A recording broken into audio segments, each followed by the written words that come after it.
Hoje, Evangelho de São Marcos, capítulo 3, versículos de 22 a 30. O Senhor esteja convosco, Ele está no meio de nós.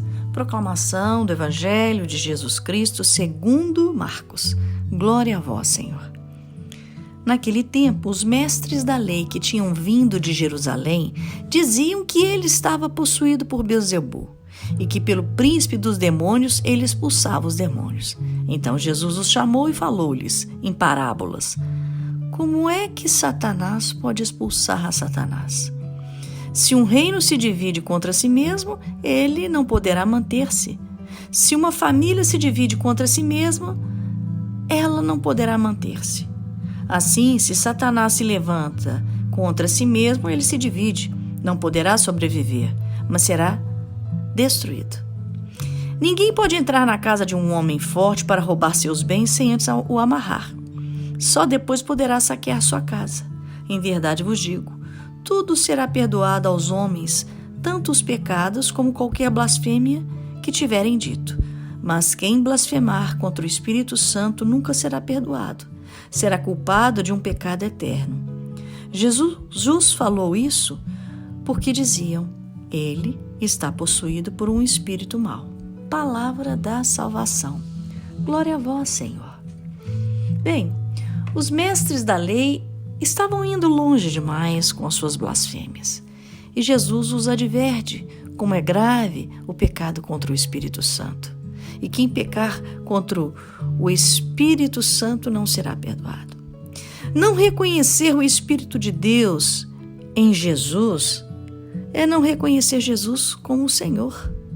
E ultrajá-lo dizendo que ele fala por Beelzebu era condenar-se. Jesus só fazia o bem. Quem traz o espírito de divisão é Satanás, e não quem faz o bem. E todo aquele que age com o espírito do demônio causa divisão. Satanás não pode ir contra ele mesmo, porque ele não se manteria de pé, assim como todo reino, assim como toda família dividida contra si mesmo não se mantém de pé. E Jesus está sempre nos ensinando a fazer o bem, e Jesus quer a união. Isso a gente deve trazer para a nossa reflexão pessoal em relação à nossa família, ao nosso trabalho, a tudo que está em volta da nossa vida, e compreender, ou melhor, identificar o que tem sido o espírito de divisão ao nosso redor, na nossa família principalmente.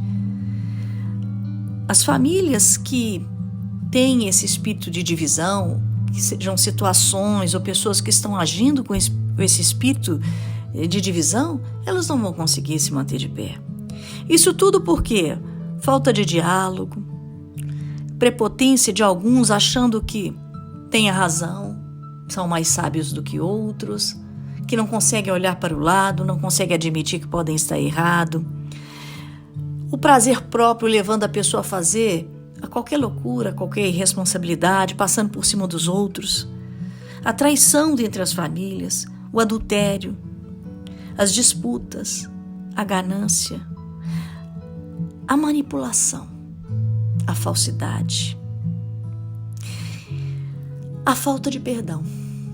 Tudo isso é um espírito de divisão, que de uma situação, o Satanás vai agindo nas pessoas e provoca tudo isso.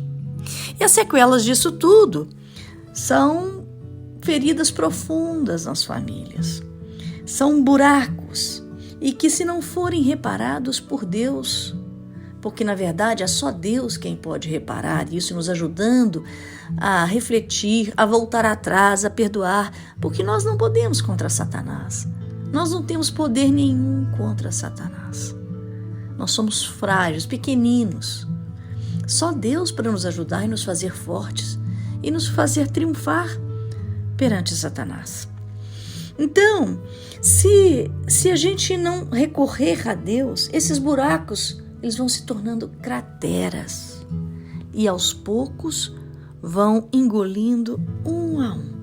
E aí a gente vê a grande ruína e a tristeza de uma família. A intenção de Satanás é acabar com as famílias. Portanto, é importante que tudo aquilo que vai contra a família, que ataca as famílias, é um espírito de divisão. É o próprio Satanás que está agindo. Lembre-se, Satanás divide, mas Jesus é que une. Jesus é que é o bem. Amém? Eu deixo essa reflexão para o dia de hoje. E deixo aqui também o meu abraço fraterno.